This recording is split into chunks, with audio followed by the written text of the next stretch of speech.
Gosh, not an intimidating room at all, is it? Good evening. A really warm welcome to you all here for this special evening at the RSA. I'm Julie Etchingham on a night off from ITV's News at 10. It's a great honour to be here in the great room to host the conversation this evening for Andy's first Chief Executives lecture. Welcome also to those joining us online. Looking forward to you joining the chat and the conversation, sending some questions, get involved using the hashtag RSACEO. Working in daily news often feels like you have your face in a gushing fire hydrant of doom. Whether it's the cost of living crisis, a pandemic, our kids addicted to their mobile phones, whether it's another vicious bout of political infighting, who'd have thought it, or, of course, war and the growing threats of its escalation. So, with the sun shining at last here in London, what better evening in an uncertain world to hear Andy make a rare case for optimism, a lecture full of ideas on how to enable people, places and the planet to prosper. He'll make the case too for how the RSA, with its long history of risk-taking, enterprise and culture of creativity, is primed to deliver solutions for lasting change.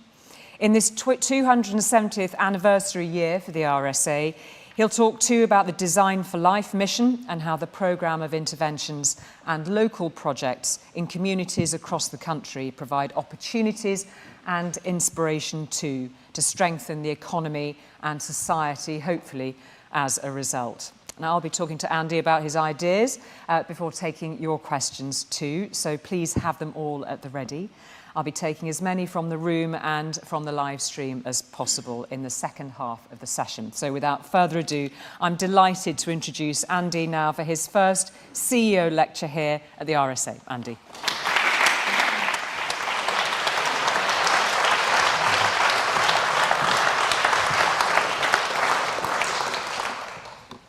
Well, thank you, Judy, for that lovely introduction. And evening, everyone. It's great to see so many distinguished friends and fellows in the audience. And as Julie mentioned, my hope today is to offer a little bit of sunshine. Optimism, sadly missing, but I think well capable of being created. And so I want to focus on what might be done to stir us from our slumber, economically, socially, environmentally, and do more. The narrative arc will run. I'll start gloomy, so just brace yourselves for that. Then get a bit gloomier still. And then I'll bring it back at the end with some suggestions for what might be done to take us to a better place than where we are right now. From the era of anxiety to the age of aspiration. And just in case any of you nod off. Here's the punchline. Here's the punchline. Because what I think we need sorely are a combination of stronger floors and longer ladders. So yesterday, Rachel Reeves' speech, the Shadow Chancellor, spoke of stability being change. Maybe that's true, maybe it's not. Stability is certainly good, but I think not remotely good enough for progress and prosperity. 100 years ago, John Maynard Keynes spoke of the paradox of thrift. A paradox because we think of thrift as being a good thing, and indeed it is, except when it's not. Individually virtuous can be collectively calamitous. If we all save, no one spends, and the economy goes into a tailspin. And today we find ourselves not with the paradox of thrift, but if anything, with a paradox of too much stability, too much stasis, too much security, if you like. The world is riddled with risk aversion. People seeking to hunker down and avoid the taking of risk, the making of investment. And therein lies the heart of the problems we face today, to find a way of breaking free, of taking risk, of bearing risk, of being optimistic, of making those investments. And in doing that, governments have a crucial role. They are the ultimate bearer of risk. They have the broadest shoulders, the longest time horizon.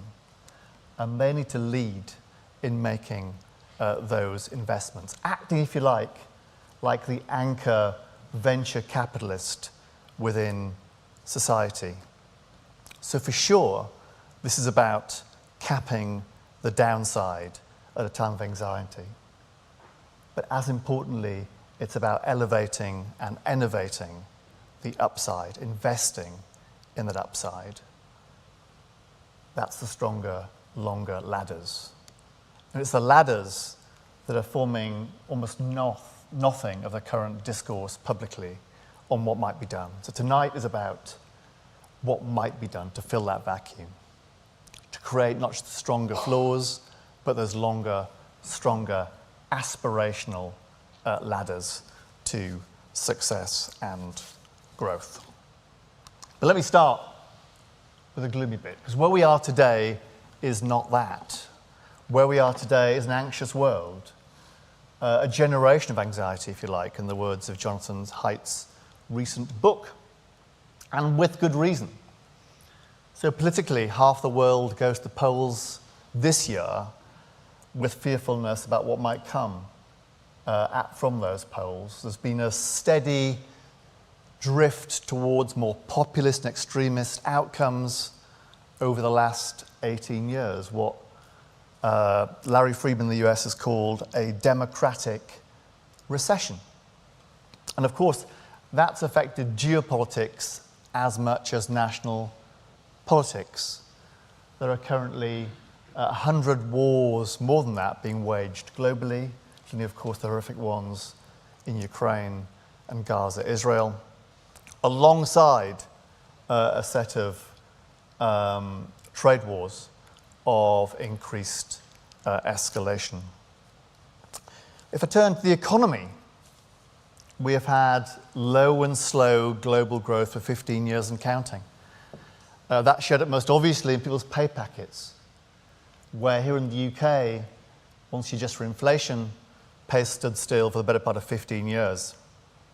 And if you look across the Atlantic, that period of stasis in pay stretches back for more than half a century.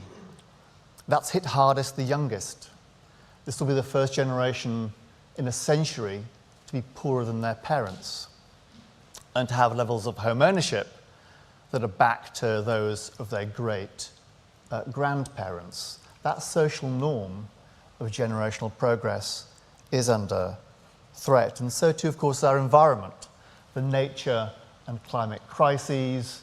On this stage a year ago, Martin Rees, the eminent scientist, said plausibly that this could be humanity's last century.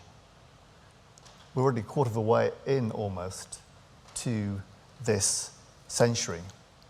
And of course, that cocktail of factors has in turn shown up psychologically in what's sometimes called the epidemic in mental health problems globally, again, especially acutely felt among the young. Now, without overlooking those very real and present dangers, I wanted nonetheless to take a somewhat longer lensed view on those self-same issues and reach a rather more optimistic conclusion, having done just that. First on politics, where we are, despite the doom and gloom, now almost certainly in the first century ever in human history where democracy has been the dominant political regime globally. 4 billion people living in liberal democracies. On geopolitics, globalization has stalled, but it plainly isn't dying. Global trade is still growing, albeit rather more slowly. Even on war, looked at in the round over century spans. Actually, the incidence of war currently is very low by historical metrics. Economics, we obsess about growth, and of course growth matters, especially when it's absent.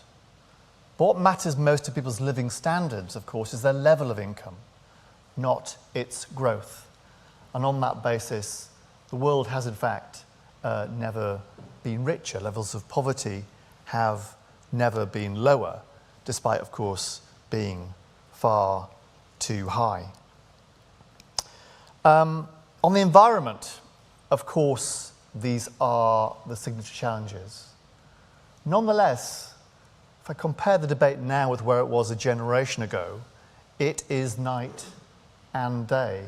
The climate of opinion, if not the climate itself, has shifted and very materially in what is historically a relatively short space of time. Socially, we are healthier and living longer than ever before. It's true that the world has never been older, but it's also true the world's never had longer to live.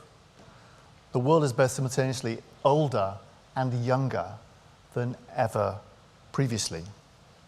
And that combination of factors has meant, despite everything, that we have societally, economically, environmentally broken free of those nasty, short and brutish lives that Hobbes spoke about a few centuries ago.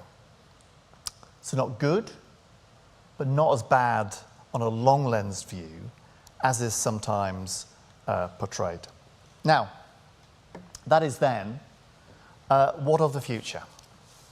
Lots of reasons looking forward to be doomy, gloomy about the next chapter in the history book. And typically, four megatrends are often pointed towards: inequality, aging, environment, and AI, as a source of threat.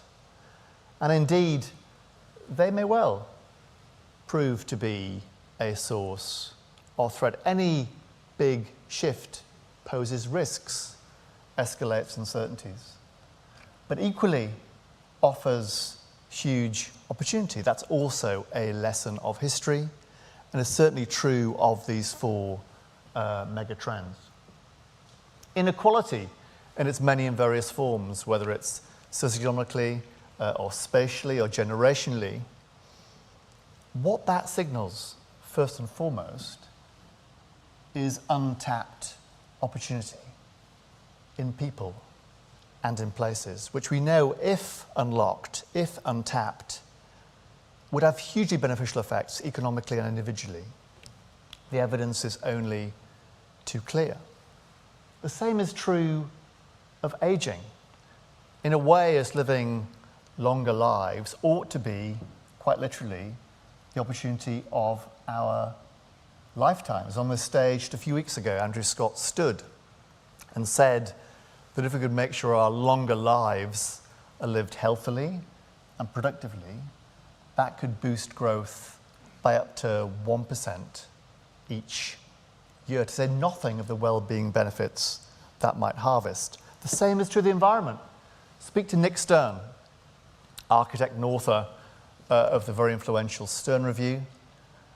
He would say that presents the opportunity of this century to innovate, to get behind green tech as never before, to drive productivity, to drive jobs, and to solve the planet's problems at the same time, boosting growth by perhaps as much as 2%. And the same is true on the fourth of those megatrends, AI. There's fearfulness, there always has been fearfulness of what tech will do to pay and jobs.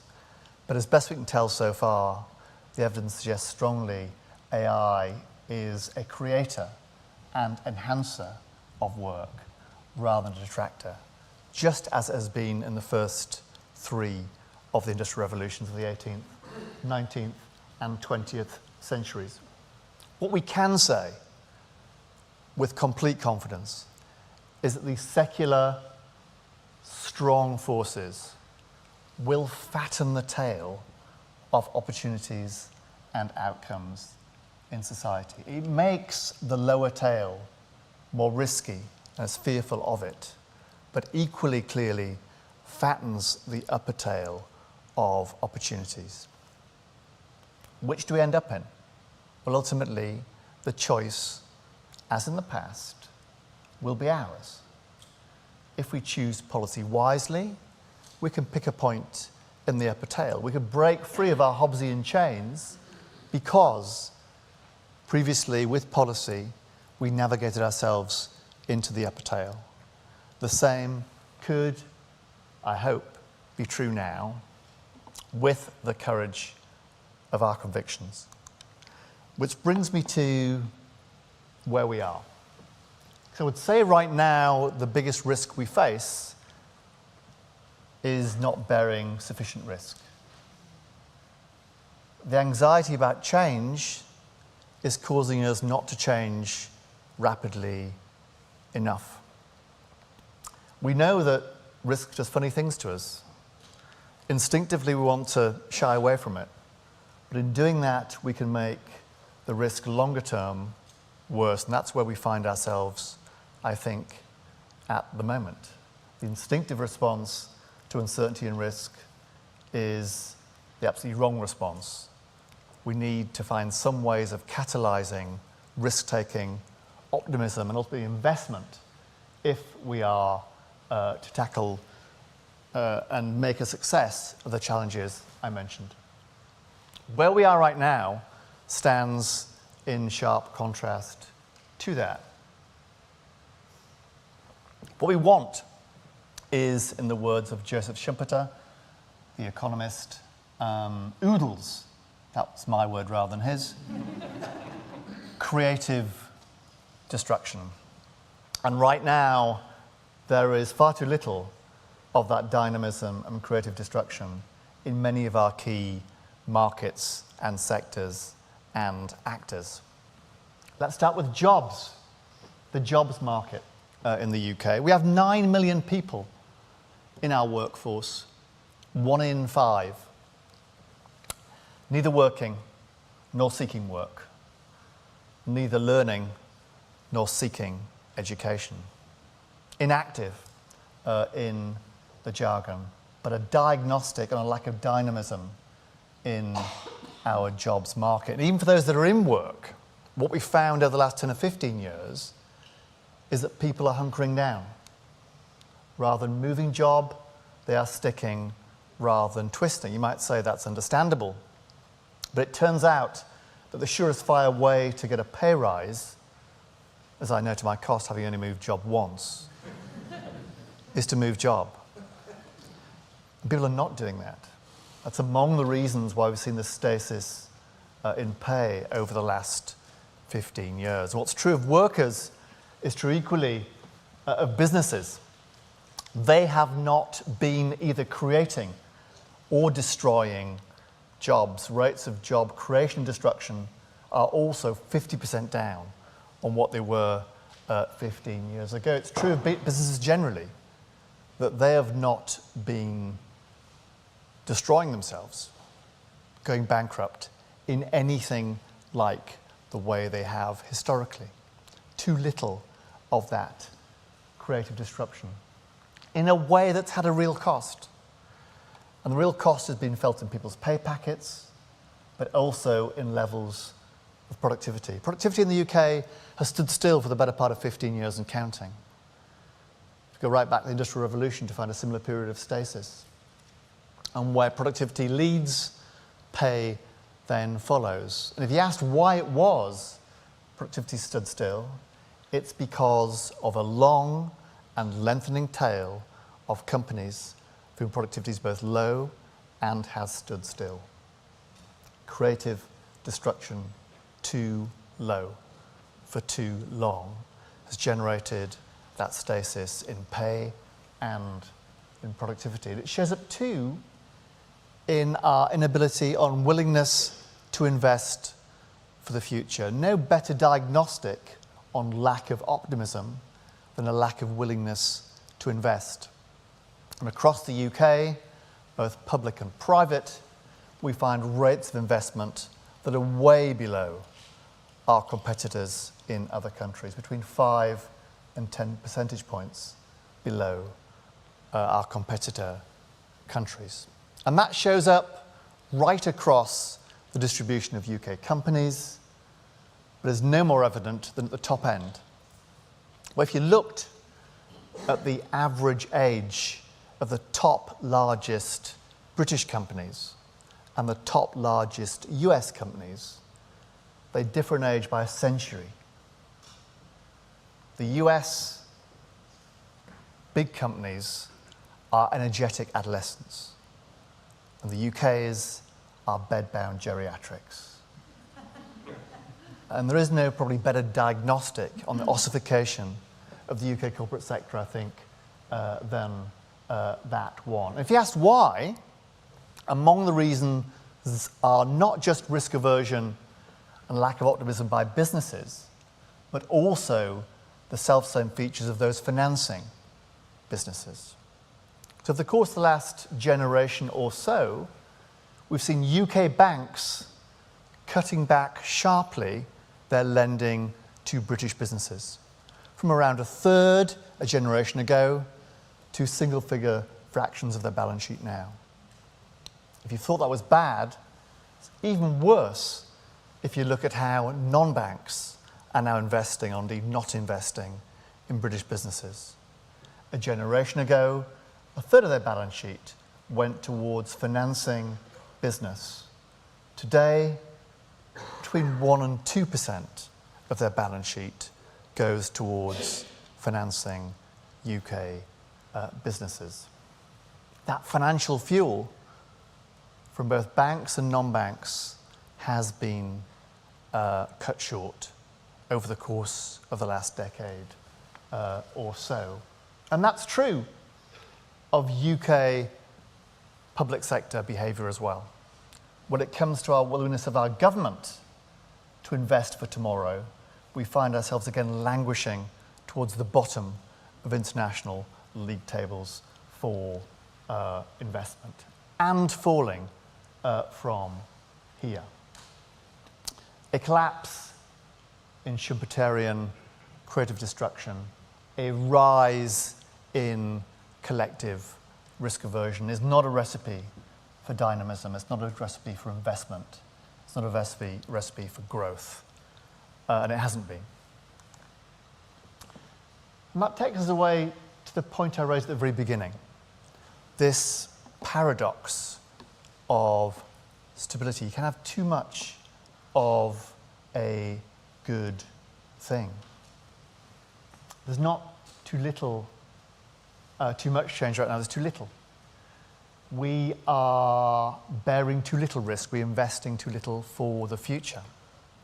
And all those things need to change if we are to reverse our fortunes and emerge instead into this age of aspiration. That, for me, calls for two pretty fundamental shifts in the systems that support our society, which I mentioned. The first is stronger floors, capping that downside, cutting off that low tail of outcomes. But alongside that, crucially, building those stronger, longer ladders to help us reach that upper tail, elevating risk-taking. Securonomics, favoured by the Shadow Chancellor, speaks strongly, of course, to the first of those, the importance of security. We need, equally importantly, to build those longer, stronger, aspirational ladders. And the final part of the talk, we're going to talk about how we might do that, including through our work here at the RSA. I want to make 4 points, 4 areas of policy where I think real progress can and should be made. Starting with our approach to risk, to rules, and to regulation. Right now, those rules and that regulation is put in place with the best of intentions, which is to curb risk. But often, the best of intentions can have inadvertent consequences. For many of the key rules and regulations and such right now, I think we're finding that actions to curb risks today are causing them to mount up and amplify over the medium term, right, in a way that's penny wise but pound foolish when it comes to the moderation of risk. And what better place to start than with government and with the choices they make, courtesy of their fiscal rules. I would say, as currently crafted, they have absolutely fallen into this trap. In particular, the rules around debt, falling on a 5-year horizon, lock us into a trajectory of falling investment over time, the last thing that we need right now. If government is to act as that venture capitalist, our current rules prohibit just that happening at the time it is most needed. Back 100 years ago, paradox of thrift, Keynes' solution was government acting entrepreneurially, bearing more risk, stretching out horizons. Our fiscal rules currently prohibit that from happening, and that's why they are silly and need to change. They need to be lengthened in their horizon and focused not on just debt, but instead on the assets that government can create for the medium term. Net worth rather than gross debt is where we should pitch our fiscal tent in future if we are to break free. Look at how we have thin sliced and come close to scrapping long-term transformational investment projects from HS2, this government, to the Green Prosperity Plan, the opposition. And what's true of the rules that define the public sector is no less true of some of the rules, regulatory rules, that apply to the private sector as well. Some of you might remember last year, Nigel Farage being debanked. Anyone remember that? I mean, since then, more than 140,000 companies have been debanked across the UK, including me. So I tried to open a bank account last year, and the bank was very nice, very straightforward process. Some application in, it came back a few weeks later, refusing me a bank account. No explanation given. So I thought I'd better dig into that, and they said, your account's been refused because you are politically connected by dint of working for the Bank of England. Now, 3 problems with that. One, I wasn't working for the Bank of England. I was working here. 2, the Bank of England is by statute independent from government, right? Tricky. And 3rd, the Bank of England was their regulator, right? So the risk was to their regulator. Truth be told, this is but one example. There are many. In a previous life, I had a hand in creating 2 monsters, 2 regulatory monsters, in the form of Basel III rules for banks and Solvency II for insurers. They have the best of intentions. But if you look for reasons for that financial fuel from banks and non-banks to companies having happened, look no further than those 2 sets of rules. The list goes on, including corporate governance ones. These things individually done for the right reasons, but collectively have the consequence of chilling risk appetite and forestalling investment, and need looking at afresh, I think, if we are to do a bit better. Secondly, social connectivity and social mobility. It turns out there is no better ladder to progress than social mobility, almost by definition. And it turns out we now know lots about how to generate it, how to improve it. And the key comes in who we know. The key comes in our social networks. Compelling research from the US recently showing that the key to generational mobility are our social networks. You take a disconnected poor kid and a connected rich kid, put them together, and it boosts the lifetime incomes of the poor, disconnected kid by 20%. Transformational. And yet, this has been a contour of public policy that's scarcely been used at all, and that needs to change.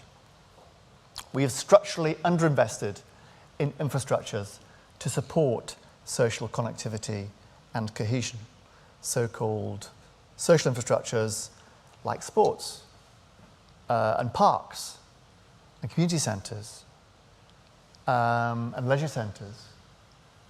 They need a vital refresh, as does our social investment market. As part of our Design for Life mission here at the RSA, we are now making a rewiring of the social network a golden thread running through all that we do.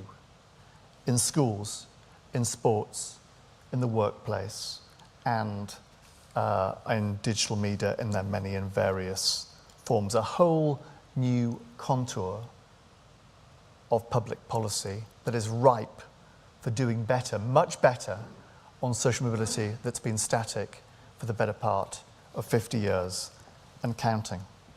And the second key ladder is, of course, around education and skills, about which I know there's real expertise in this room. The diagnostics on failure here are pretty clear to many and are known to many in this room, whether it's the chronic rises in school absences and exclusions, or the third of kids that leave school loathing learning, the more than half of 18-year-olds that don't pursue a degree path, that drop out of education and training at age 18, the absence really of any pathways for lifelong learning, the 10 million people with skills not fit for purpose for their jobs, the list goes on. Nothing less than a root and branch rethink and reformulation of our learning system, cradle to career, needs to happen. Not just what we are taught, but how we are taught and when we are taught, in ways that are much more practical, personalised, granular, experiential, and lifelong. Our programmes, Play for the Green Planet, Design for Life Awards, and our Cities and Regions of Learning programme are about doing just that in a team-based environment, from early years right through to entrepreneurs. If we have time, we can say some more about that. And finally, last on my list, do you know what I do these days to cheer myself up? This is not personal therapy, but I get as far away as possible from Whitehall and Westminster. Because in the UK's regions and nations, there is real energy, latent energy right now, which, if unleashed, could generate a real national growth plan from the bottom up. Earlier work by our Urban Futures Commission suggests that could, just across our second cities, generate up to £100 billion extra each year if that could be unlocked. And what would it take to unlock the potential in our places? Or at least 3 or 4 things. A wholesale endowment of those places with powers, with monies, and with assets. Progress has been made on the devolution of powers, but it's not yet remotely comprehensive or full-throated enough. We need to flip the power presumption so that instead of central government offering a menu to local leaders, instead it's those local leaders saying what powers they need to be masters of their own destinies. On monies, we see from the almost weekly occurrence of local government bankruptcy, the parlous state that they have reached. They too need a fundamental rethink. Alongside the crowding in of private monies, the world's awash with cash, but too little gravitates outside of the golden triangle. That needs to change. And regional wealth funds, drawing upon those pots of pension monies, are a vehicle for making just that happen.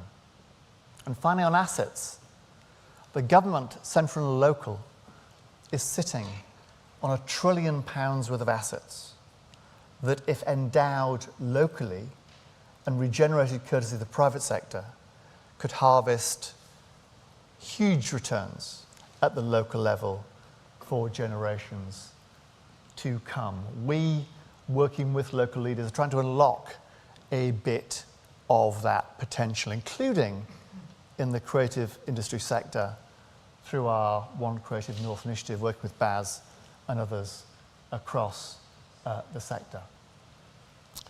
Just some indications I've counted through. There's a longer paper available, much longer. I wouldn't recommend reading it, but it's there nonetheless, that sets out this longhand, what might be achieved. The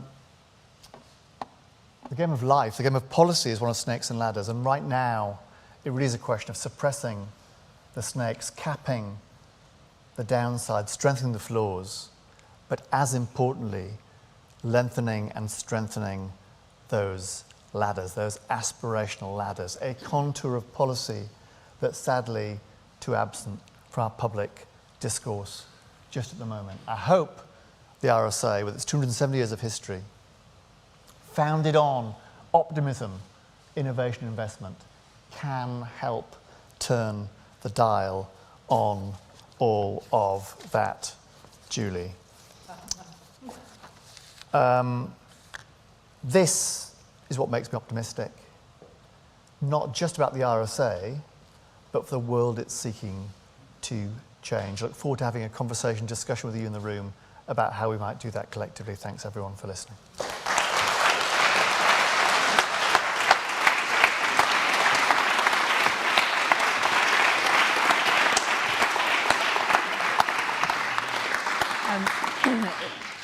That was an extraordinarily broad sweep. Andy, thank you very much. Can I just prompt those who are joining us online to get some of your questions coming through on the live stream? I've miraculously got some of them appearing before me already, so I'll dive into those in a moment or two. I mean, that was a pretty broad prescription for sweeping us out of an age of anxiety, but it sort of feels a world away, realistically, from where we actually are. Do you think people are even listening on some of this stuff? I mean, there will be people that will feel that there has been a lot of change, there's been a lot of turmoil, there's been a lot of upheaval. Yeah. People are exhausted, aren't they? They're eyeing the horizon, wondering when this election will get there. To give a broad prescription like this feels like it's on another planet. And you're right. I mean, to make it real for people, it needs localising and personalising. In some ways, that's why I think the RSA is among the places best equipped to do that. Our fellowship, stretching the length and breadth of the country, of the world actually, gives us the means to make this real for people in their places. We are not a think tank. We do stuff in place to reshape people's lives. And across all the dimensions I mentioned up there, Julie, tonight, whether it's in place, whether it's education and learning, this is about making it real for people and indeed providing that degree of hope for the future. I think people want that. They are tired of the same old, same old. But I think, and I see this, I travel myself around the country, as much as there's world weariness about national politics, there's often energy about local politics and local policies. And that, for me, is a rich vein for us to be tapping. But for it to be sort of sold on the doorsteps, if you like, if you are going to persuade people that engaging with an age of aspiration rather than just trying to sort through the next week, it requires political leadership. Where is this stuff being articulated at Westminster? I know you'd rather be in Sheffield watching the snooker quite a lot, which is what you're doing at the bank holiday. I was. But where is this being articulated in our politics, do you think? Well, I think it is happening much more at the local and the national level right now. The truth is there's probably greater stability and security in regional politics than in national politics just at the moment. And there's certainly a greater deal of ambition. We ourselves are working with quite a few local leaders, helping craft the next chapter of their history. And particularly for places that have been stuck. Let's pick a few. So I was born in the northeast of England, right? The northeast, for the whole of my life, its narrative has been backward-looking and downward-looking. And now with the new mayoral combined authority, a new mayor as of just last week, there's a chance for the northeast to craft a new story for them that looks not backwards and down, but forwards and up. And that, I know that's energizing for people. We've discussed it with people in the northeast, and they are energized by that possibility. So I think this is doable, but localizing and personalizing, making it about people's lived experience. It's all very well me turning up in the northeast and saying, we can make you the first energy self-sufficient region in the UK. That works well for me and you, but what the person on the doorstep wants to hear is, how much is that off my energy bill? Mm-hmm. We can make it that, and it's over £1,000. But what we're looking at this particular juncture, in this particular year, with an election year, we're looking at a situation, and you actually, you did allude to this, is that this idea that stability itself has to be the watchword. It's how you translate that into an appetite for change and an appetite for aspiration. When, the two key parties are roughly on the same patch. Rachel Reeves has said that very specifically. There is not that much wiggle room. There doesn't seem an appetite to suddenly swing away from the fiscal rules. So where do we look for that to be generated from? It can't simply be in the local spots that you've mentioned. No, I think there ought to be, much more of a national debate about these sets of issues. It'll not happen for reasons we both know within the halls of Westminster this year. But it needs to happen nationally. I think there's a fairly broadly based consensus that not enough is being done, both within public and private sector. It's hard to find anyone with a good word to say about our fiscal rules, for what it's worth. So I think now is the moment, and this is an opportunity to have that national conversation about what might happen differently. Everyone accepts that, whether it's schools or NHS or innovation or our universities, none are in a place that equips them well for the future. And if we don't tackle that now, then when? If that means outside of politics, then so be it. Okay, let's open to some questions. I'll take questions 2 or 3 so we can get through as much as possible. If you just introduce yourselves briefly, and I'll take a couple of submitted questions online as well as the pre-submitted questions. So perhaps I'll just take the lady in green at the end, and there was a hand up here. Hi. Just introduce yourself briefly, and then I'll sling in one of the questions that we've had from online. Helia Ebrahimi, Channel 4 News. Andy, you were talking about a very long tail of zombie companies where there's not enough creative destruction. What is your alternative, that we have higher unemployment to challenge the stasis? And if so, how much higher? What's the number of unemployed that would be worth catalysing this growth? And then the second part of that is just, why then in areas like the northeast where unemployment is higher, do we not have more creative destruction, more new ideas? Okay, thank you. I'm going to take another one this end. Hi. Hi. Guardian, it's just a follow-up from that, really. You can get creative destruction, quite easily by causing recessions. I mean, you were at the Bank of England for the entire time while interest rates were stuck at 0.5%. Was that a mistake? You know, the furlough scheme was there to stop people being made redundant during lockdown and was kept in place for 18 months. Was keeping it in place for that long a policy mistake? Should governments have acted more severely, more quickly, and caused more unemployment, more pain, more creative destruction, or not? I mean, if you're not proposing that, what are you actually proposing? Okay, thank you very much, Larry. And I'll just put in one of the questions we've had online. How do hidden inequalities such as the class system mitigate against social optimism and progress? So that's a slightly separate thought, but if you want to take those two questions head on. Let's put Haldane and Larry. This is not an appeal for more unemployment. It's about, there are those countries around the world that are able to achieve the loaves and fishes miracle of low levels of unemployment and high rates of job destruction and creation. The US is a case in point. Not my favourite one. The Scandi countries do a good job on that as well, as does Singapore, as does Korea. What it takes, though, to make that possible is a thriving middle tier of companies, and that the UK doesn't have. We have a missing middle of companies in this. The Mittelstand, if you like, are missing. Why is that? It's because we're good at startup and we're terrible at scale-up in this country. And many of the scale-ups get lost in the valley of despair. They cannot find the financing to go from small to medium-sized to large, other than by selling out to foreign investors.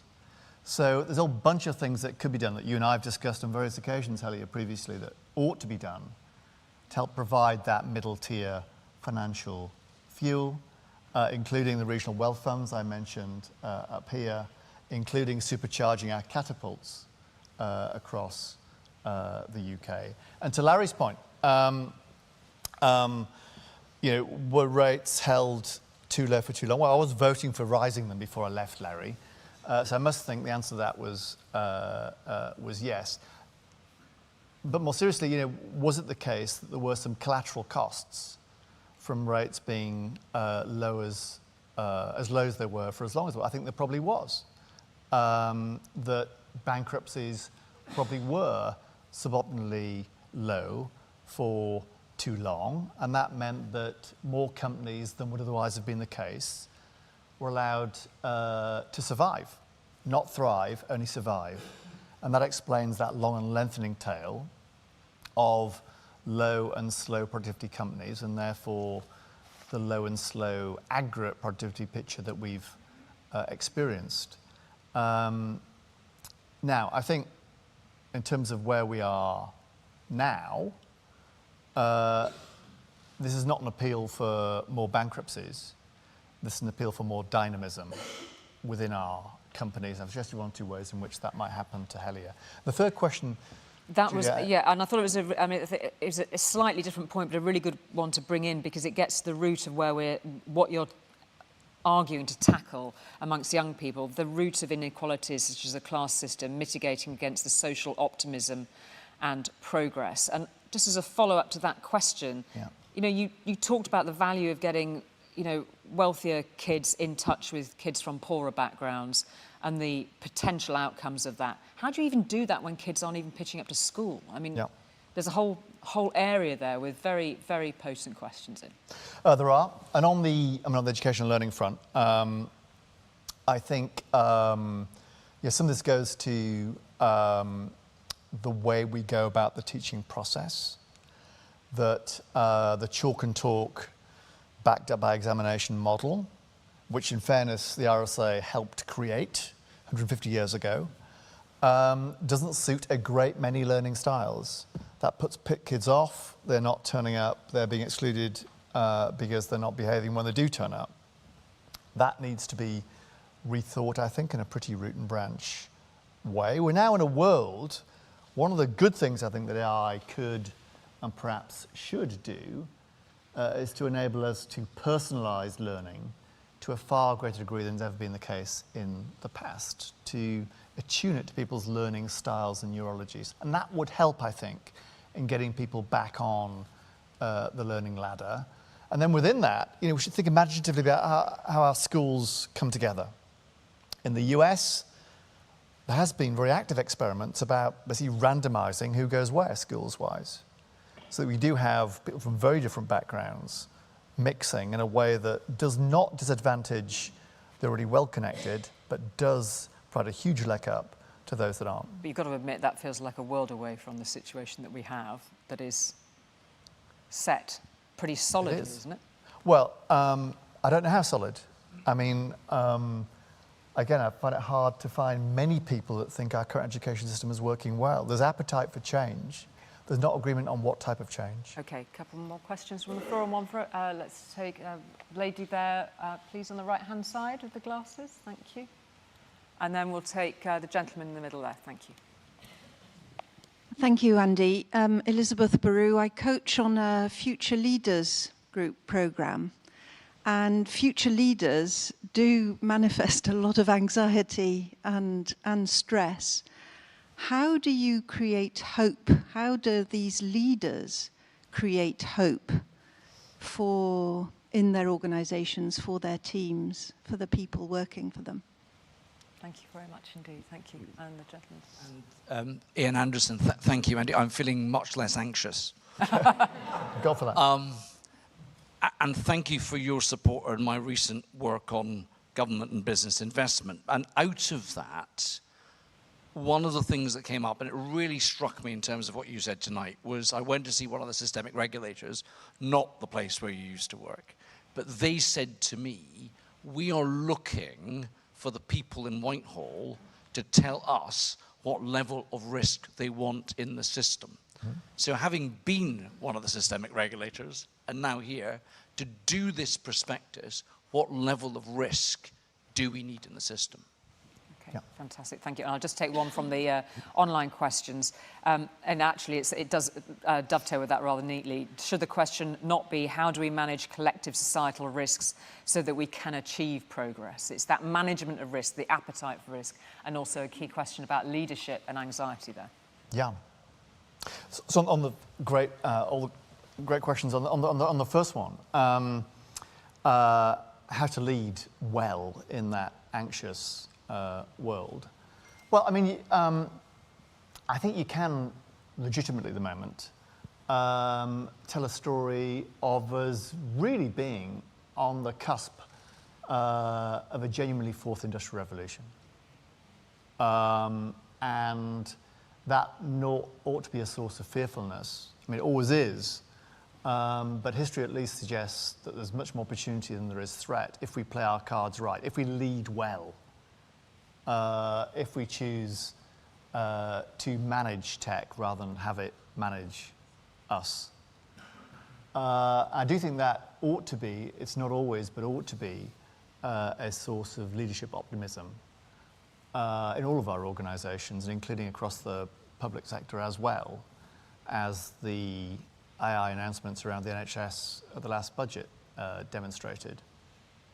To Ian's point about risk appetite and regulators, we should have that discussion openly. I mean, the truth is, many institutions, including my own former one, are charged with dual mandates.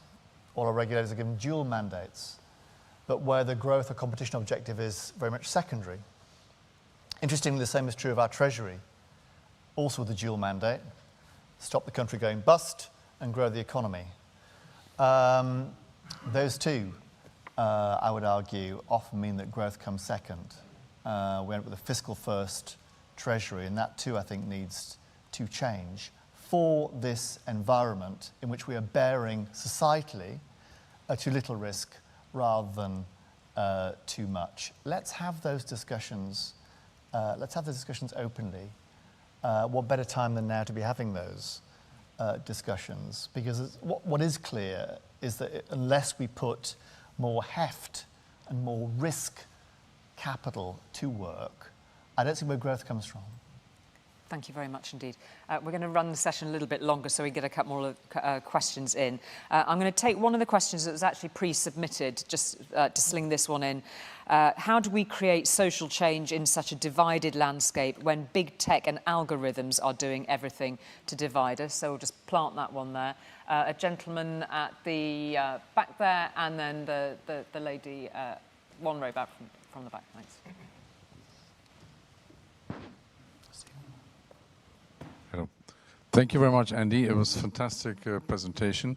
I'm Stephen Brennickmeyer, and I have a question about age, because you were talking about the top companies in the US are very young, and then you said the 10 top companies in the UK are over 100 years old.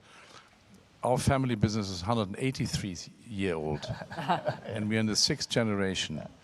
And you only can be as good if you reinvent yourself every 15 years. Right. So I think age is not the issue.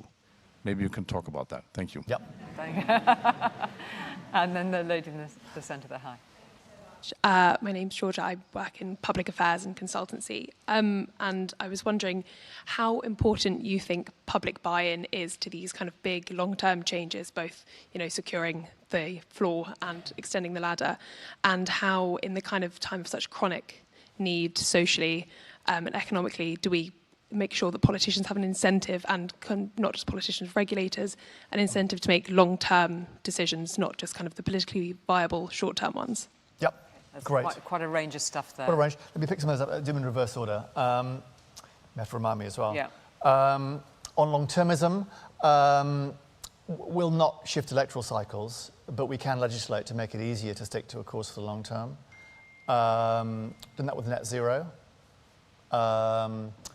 Actually, the Welsh Government, their Future Generations Act, which is basically every policy decision is put through the lens of will this make our grandchildren better off or not, is a rather good way, I think, of breaking into some of those questions. It's not a surefire antidote to political short-termism, but it helps if legislation, if primary legislation is needed to revoke those commitments. So on the citizen voice, were it me in governance terms, I'd be requiring as a precondition of Devo powers that local leaders set up standing bodies of citizens' assemblies to help them in design and deliver their programme of change.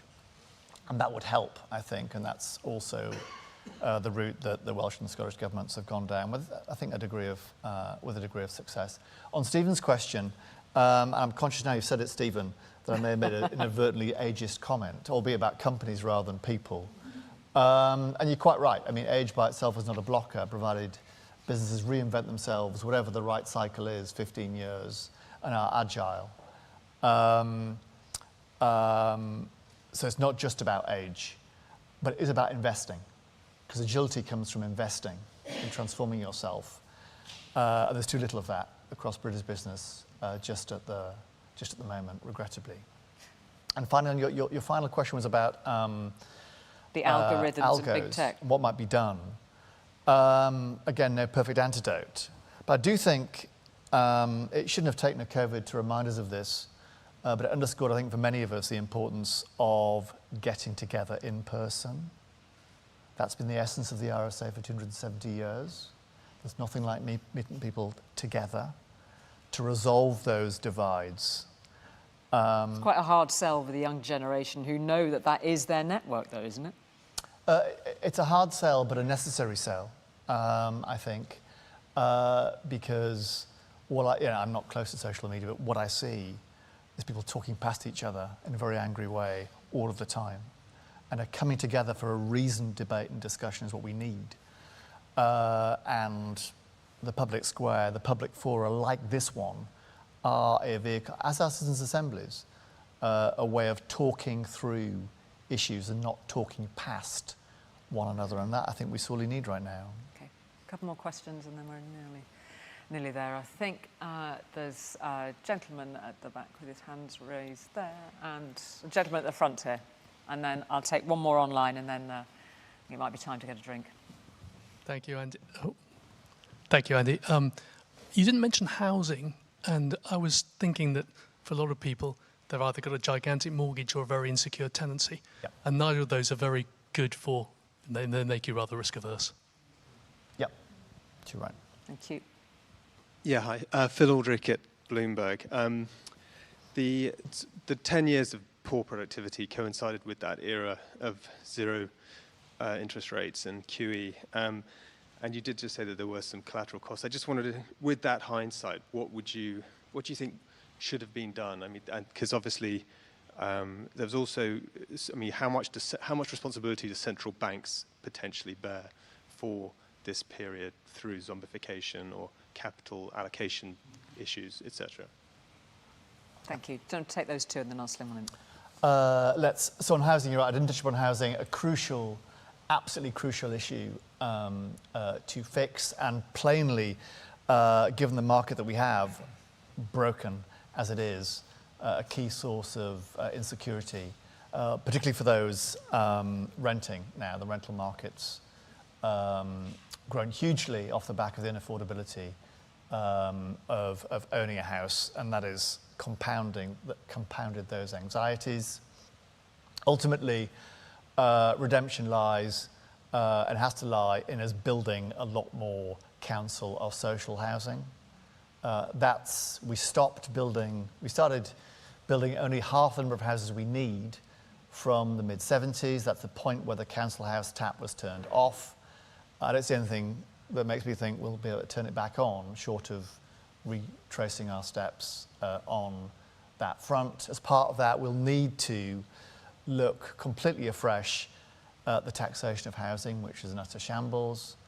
That could be done in a way that turns the NIMBYs into YIMBYs, if we were canny. And I've got suggestions about how that might be done, perhaps for another occasion. And then to Phil's point, ultimately issues of productivity and of dynamism in our corporate sector. I mean, central banks, my former gig, had some role influencing that, but ultimately it's about the supply side of our economy rather than demand side. And there's lots that could be done, should be done, to give the giddy up to dynamism on the supply side of our economy, including in our corporate sector. Part of that, and this is a conversation that you and I have had over many years actually, is as revitalising as we sorely need to an industrial strategy. To figure out what UK PLC does well, to specialise in that, to scale that, probably at the local level. We are blessed. So about a month ago, DCIT did a very nice piece of analysis. Shouldn't have been surprised by my voice, but of clusters of business activity across the UK. And there are many of them, scattered across all four corners of the UK. If we can grow those clusters into superclusters in place, including through investment zones and free ports, that will be the kernel of a genuine industrial strategy, the like of which we tried in 2017 and scrapped, as you know. One of my previous gigs was chairing the government's Industrial Strategy Council till we were canned by Kwasi. Not Kwasi's greatest act of policy vandalism, but well up there. And that needs revitalising now, I think, as Labour are now planning. Okay, well, it's a good leaping off point for a final question, given that you've brought the current political mix firmly into view. A question that came in, just to round off, Andy, if you would, that was pre-submitted. Later this year, we could have a similar election confluence as the questioner poses. Trump wins in the US, a major change in the UK, as we had in 2016, Brexit, and Trump appears again. Do aspirations change if this happens? And how do we buckle up for the second half of a year, which could throw a whole host of these things and more into all of our paths? Yeah. How to end an optimistic note, given that question. I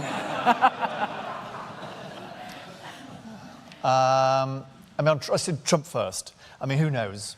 Looks like a coin toss from the polls. I still live in hope, maybe more in hope than expectation, that all the fantastic things I think Biden has done for the economy, barring inflation, will begin to show up at the polls. There's a chance that might happen with inflation now, sticky but getting back to close to target in the US. It is Trump that, of course, will throw up a dust cloud of uncertainty, including on geopolitics and trade, that would be unwelcome given where the world sits right now. That's not a party political point, it's just an observation. Here, the risk for me is of taking too little risk, of insufficient boldness. These moments do call for boldness in policy design. They do require government to step into the breach and to bear some extra risk themselves. If your government is not investing in the future, what is that telling us? What is that signalling about their degree of optimism? So quite aside from the pecuniary financial benefits that come from the government removing itself from the hook on which it sits on fiscal rules, there's the pure optical value of someone saying, you know what, the future here could be bright. Me as government will invest in it, act entrepreneurially, and where they lead, others will then, I think, follow, including within our private sector, our brilliant businesses, and our brilliant financial firms. They have plenty of financial fuel, and I think with the right inspiration from a new government of whatever hue, we could be primed for a